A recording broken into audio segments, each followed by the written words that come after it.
Welcome back to the Brew, ladies and gentlemen. Wisconsin takes down Ohio State 92-82. Mike, how are you doing on this fine Saturday? I'm hanging out, man. I'm enjoying life down here in PR and watched a really good basketball game between Wisconsin and Ohio State. So afternoon couldn't be better. I've been a little bit of a blob after a week of workouts, so I'm ready to, after we get done hanging out here, I'm gonna go grab some groceries and try and be a productive human on this little Saturday evening before we shut it down and watch some movies. So everything's good right now. How about you, Matt? What's going on with you? How's life? How's your youth team? By the way, we need to go in. Matt's a giver back to the community. He's coaching fifth grade basketball, correct? You got it. You got it. Yes, he's got fifth grade boys. We always talk about his little spiritual journeys he goes on every weekend and every practice, and I'm just happy he's giving back to the game. It's pretty cool that he does that. So how's your weekend going? Do you have any games coming up? Got any special shout outs? I'll say it's going well with the kiddos. They're good kids. They listen. They go hard. I have a really big team, so I have a hodgepodge of like kind of where everyone's at levels wise, and a lot of kids. I'm talking like 17 on my team, so it's a lot. But they're improving despite the fact that we haven't had a lot of practices. You see some kids kind of figuring some stuff out, which is really rewarding. But they're fun. They're funny. And yeah, no complaints here. It's a good experience, very rewarding. If you haven't coached, I would recommend it. There's some really rewarding elements to coaching for sure, especially when you make an impact and you've made an impact on a person's life. It's a nice thing. It's a nice feeling. It's very rewarding. But I'm ready to rock and roll into the game a little bit. And I got a lot of statistics. I took a lot of notes. I was transcribing a little bit too much, but here's some notes. Combined 43 points from Boyd and Blackwell, 19.6 boards from Rapp, and I loved the way Rapp was playing. And obviously, he was cooking that first half. The shot was falling, but I love how he was playing. One, he was really ready to shoot. That guy was in an athletic stance, ready to let it fly. But it's almost like he was watching the Brew. We said it in the last episode, like, hey, and we saw this from the team, like against Minnesota. It's like, hey, when you ramped it up defensively, it's kind of funny when you bring the intensity and the effort and the energy defensively. It's kind of funny how shots will start to fall. You get some more momentum on the other side as well. And I think you saw that from Rapp. His help defense was really good. On-ball defense was really good. He cut some guys off. And he's doing the little things really well and bringing the energy, bringing the grit. And next thing you know, he got really hot. So shout out to Rapp. Love the way he played all around, not just the shots falling and getting super hot. Great game. Another double-double from Nolan Winter with 3 assists and 2 blocks. And Belowski, solid game. Only 5 turnovers from the Badgers. Only 1 from Boyd. That's really high-level stuff. And then looking at Ohio State again, they got really cold in that second half. I'm almost shocked to see that they were 10 of 29 from 3 because they were cold. And they had a lot of good looks. Like Thornton was setting them up with a lot of pretty decent looks by driving and kicking, and they were just missing. But the statistics that I'll finish on and that I like the most is Wisconsin, 23 of 36 from 2. And I love to see more 2s coming from this team, just showing they have that ability. On the season, they average 16.6 makes per game from 2, 23 today, and they attempt 29.6 per game. They shot 36 today. So I liked more 2s, especially if the shot's not falling. Let's get it from 2. And Nolan Winter had a great post up late in that game with about 4 minutes left. Showed a really nice post move, good footwork, finish.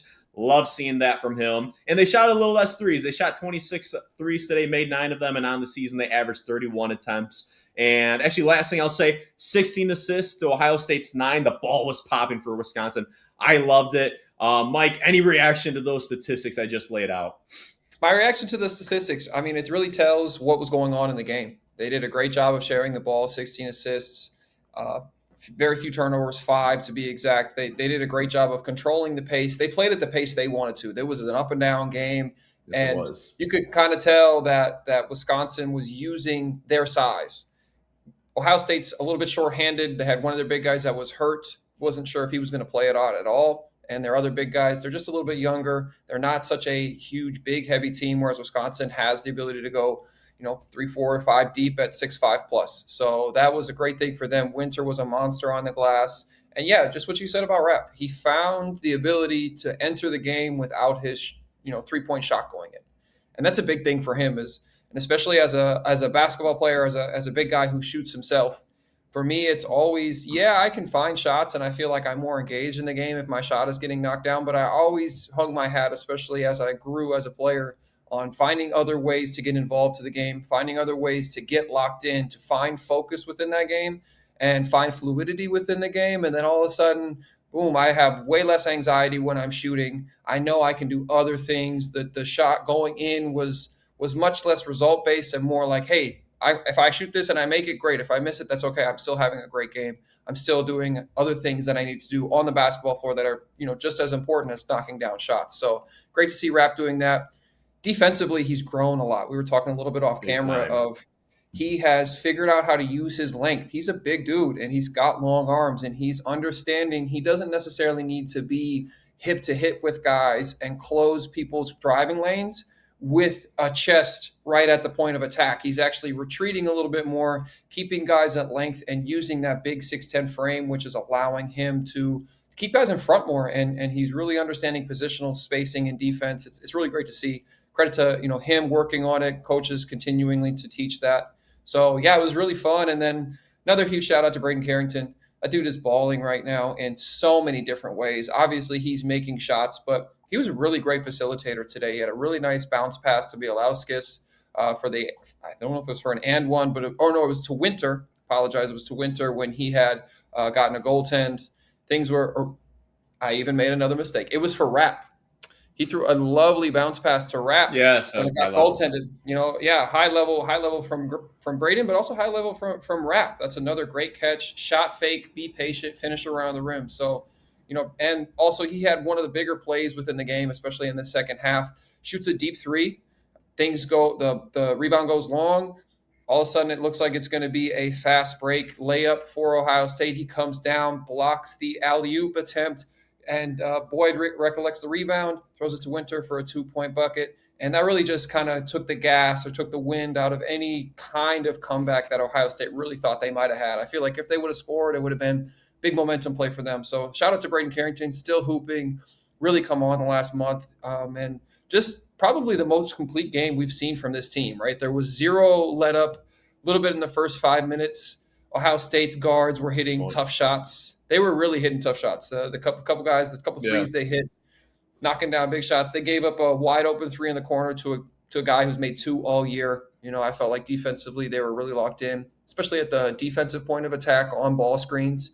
Boyd, Blackwell, Janicki were all very, very physical of fighting over the ball screens and making sure they refused to get screened. So really great defensive effort. Overall, just a really fun game. And it's good to see them continue to build on the stuff that they need to build on. That they came in with that second half mentality against Minnesota and just showed, hey, we can actually put 2 solid halves together and did it.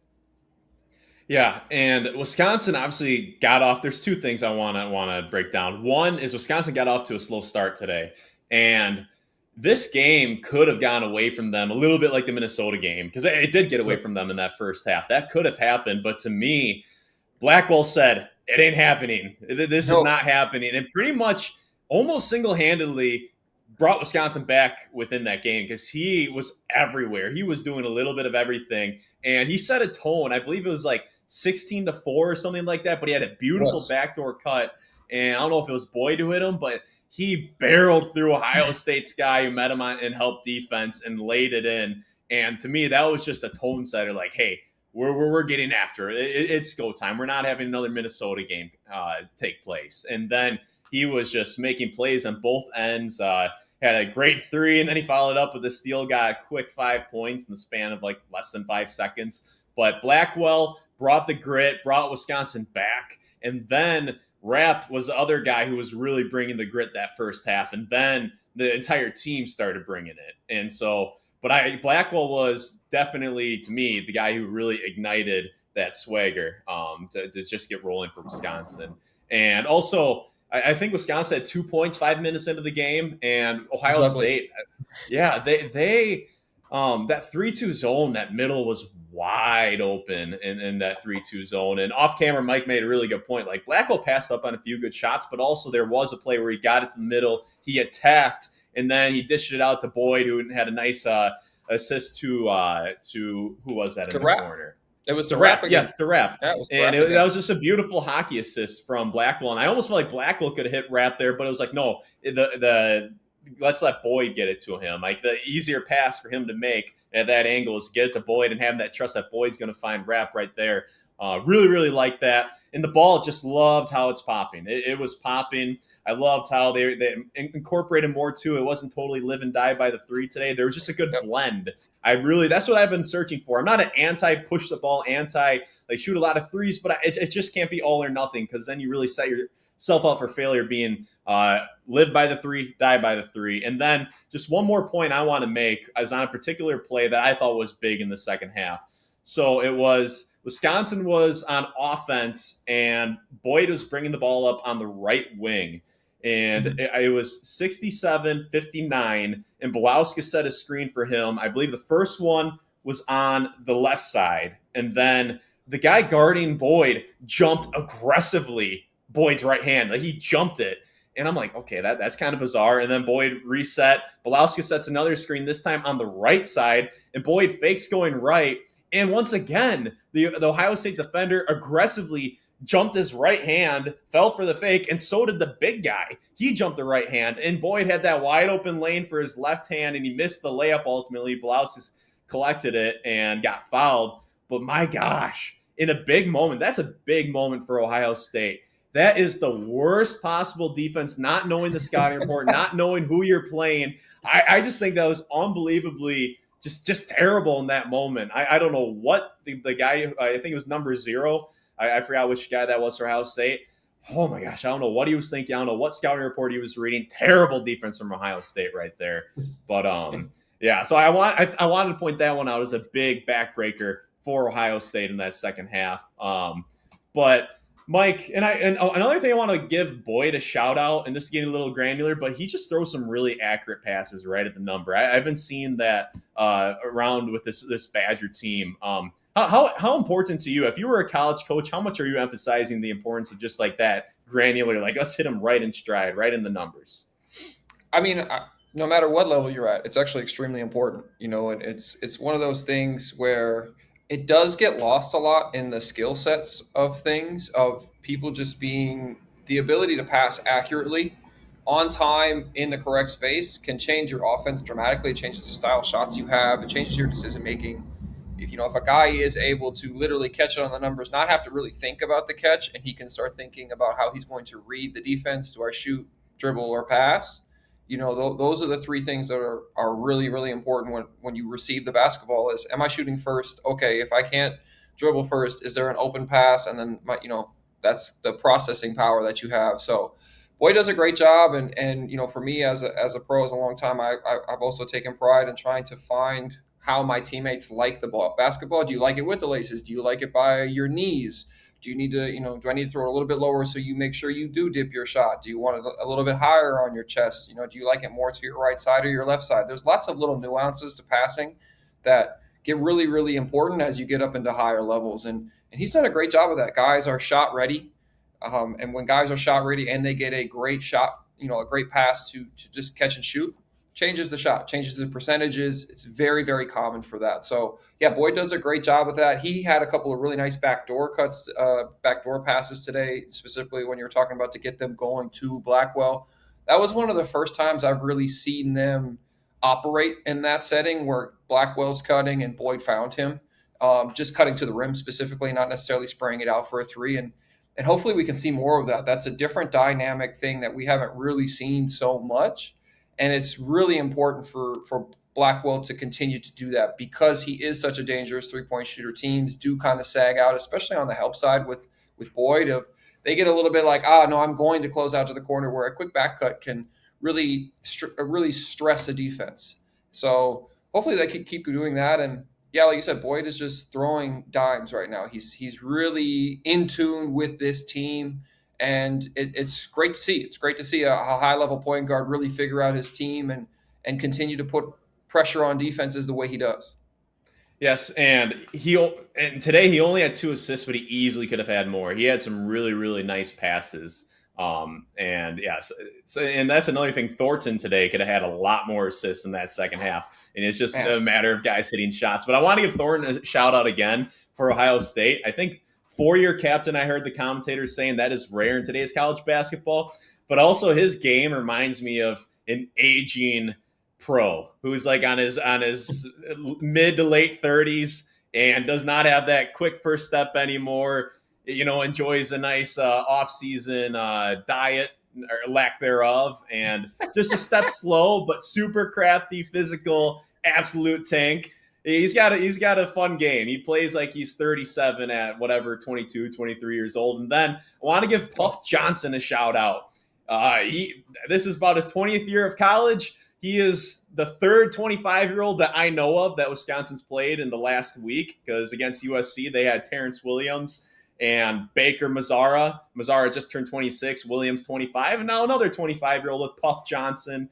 And Mike, in this next segment, let's each go MVP of the game. I'll let you think about it for a second. Let's go 30-second answers so everyone watch the clock. I'll go first. My MVP of the game will be John Blackwell. He was the guy who got him rolling. He got him started.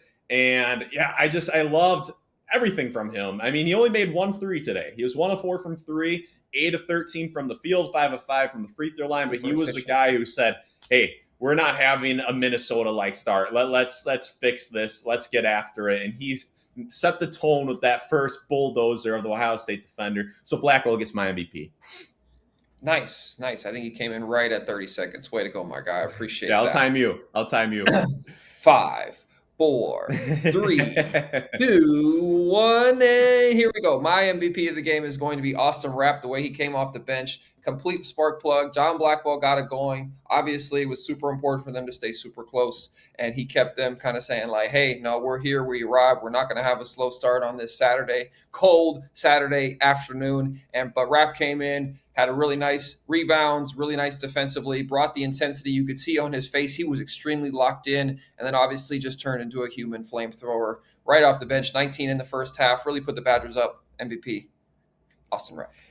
And I was about to say, hey, let's maybe wrap this up. But if you guys want to stick around, Mike is a good storyteller. And Mike, I'm kind of throwing this at you out of nowhere. Perfect. But give you a second to think about it. You've had some great matchups with Ohio State over the years. Your sophomore year had the court storming in 2011.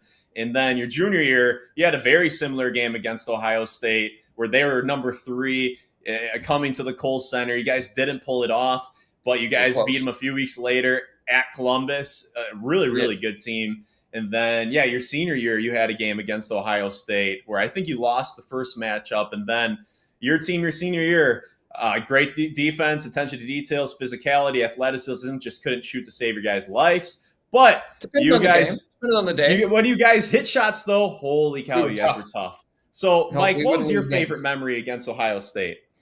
So I'll give you a favorite play of mine, actually. One of my more favorite plays that I had that I kind of remember really kind of pushed me into feeling much more comfortable on the floor. It was my sophomore year. It wasn't at the Kohl Center when we beat them. That was great. Obviously a super great memory. I've told that a bunch of times, but one of my favorite memories was we went to Ohio State. We ended up getting waxed by like 25, but we played probably, it was a 2-game stretch where we played Ohio State. Then the very next game we went into the Big Ten tournament and had a rock fight as kind for what we did when we played Penn State. It was 36 to 40, I believe the final score was, or 36 to 32. It was rough.